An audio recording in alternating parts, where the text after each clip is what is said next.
is guilty. All right, so we're just going to break this down very slowly for all of you, because the ones that think he's guilty, they don't need this broken down to them. All right, first question, ask yourself this. Why did George Zimmerman have a gun? We're not saying he's guilty for having a gun. We're not saying that. I'm saying to you, why did he have a gun? For self-defense. Is there any other answers? For self-defense, right? Okay. He didn't have to go murder somebody, he had it for self-defense. Secondly, now you ask yourself this. Self-defense from what? What do you need self-defense from? In the event somebody was trying to hurt him or attack him or whatever, they're going to cause him bodily harm, whatever, right? Correct. Let's just get this out of the way. For all them reasons, right? Okay.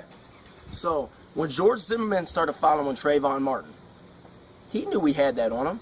Trayvon Martin didn't know it, but he knew he had it on him. So you're telling me this.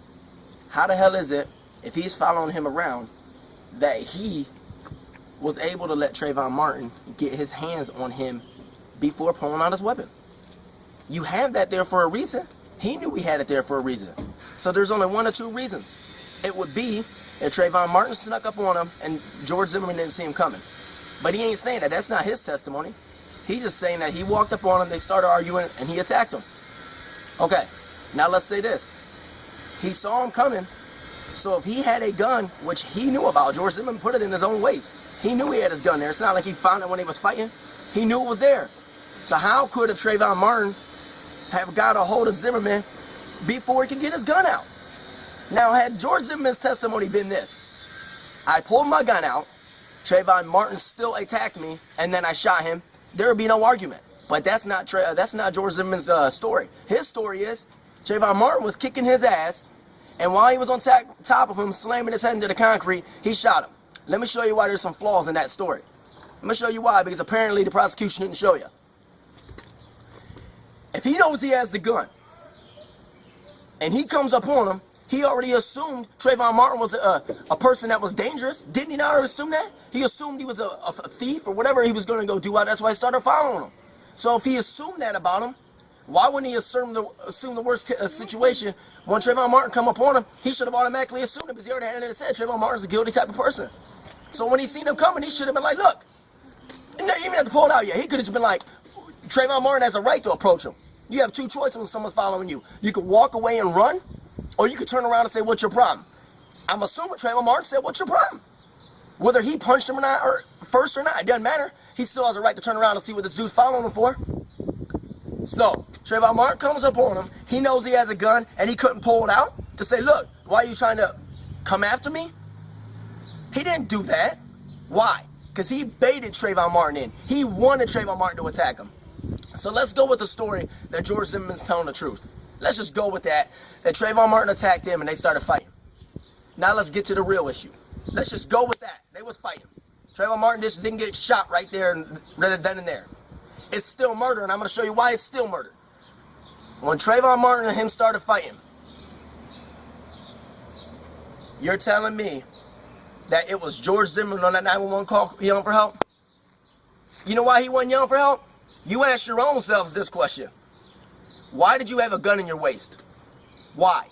Because that's what you're going to use in order to self-defense, right? You don't need no help. His help was right here in his waist. His help would have been, pow! That would have been his help. His help wouldn't have been sitting there getting beat up yelling for help. His help would have been grabbing his gun and shooting him. Now, for you to still doubt, because I know there's some of you out there, let's get to the bigger issue. The bigger issue. That's not even the biggest issue. The bigger issue was this. His story was this.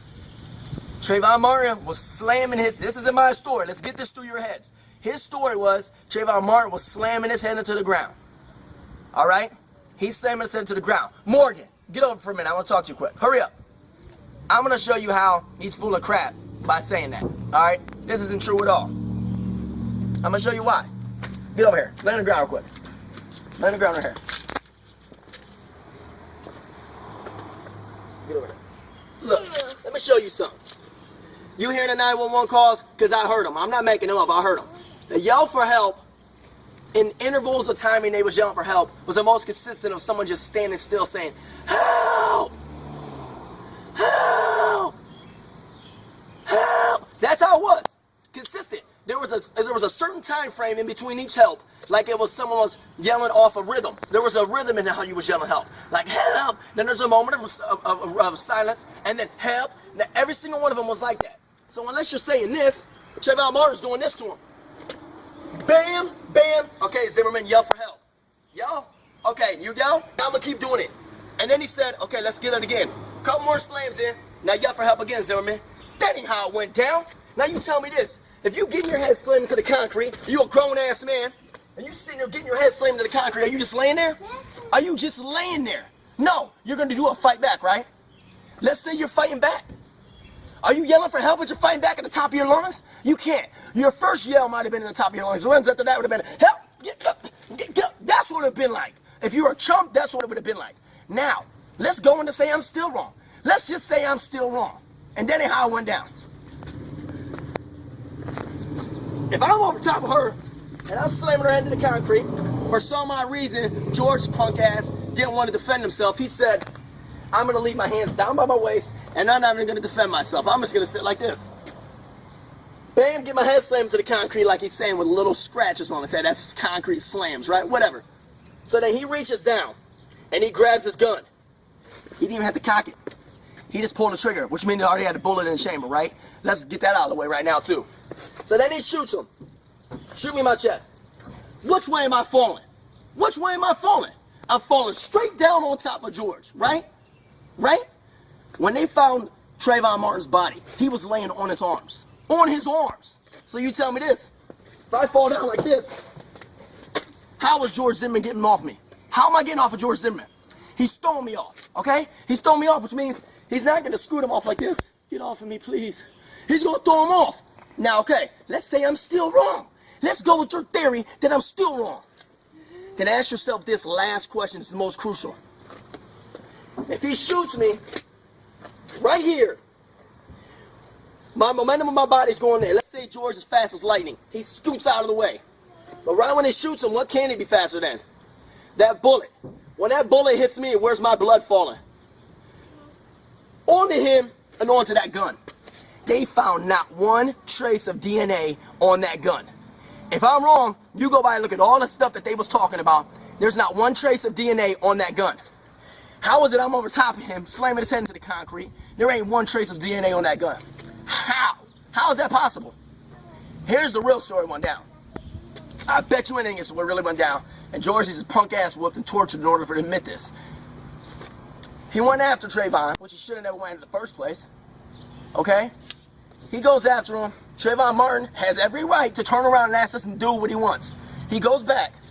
And here's what George Zimmerman did. Knowing he had a gun, he baited Trayvon in. He baited Trayvon in to think that, you know what? I ain't gonna pull out my gun. I'm gonna leave it there and act like I'm just a dude that wants to start some problems. So now Trayvon Martin gets a hold of him. After he gets a hold of him, he gets maybe a couple good hits in. That's why the scratch on the back of his head ain't from concrete. Scratch on the back of his head, because he's probably wrestling around with him like this. Got scratch on it. They ain't no trained fighters or nothing. They both had scratch on there. He probably had scratch on his head because Trayvon Martin was ripping at his head or whatever. He pulls the gun out. Here's where the help comes in. He pulls his gun out, and Trayvon Martin knew he was in trouble then. Because this dude is salty now. And we all know growing up, when you get beat up, if you live in that kind of life, you feel salty if someone beats you up. So he got beat up, he's salty now, and he's pointing the gun at Trayvon Martin, and Trayvon Martin is the one yelling for help right now because he knows he's in trouble. He yelled for help 5 or 6 times in the intervals of time I was telling you. There was an elapsed time that was about consistent with the equal amount of time from the prior help. He's yelling help there, and then George Zimmerman shoots him. 911 call after 911 call, there was people saying they heard people arguing. They heard people arguing.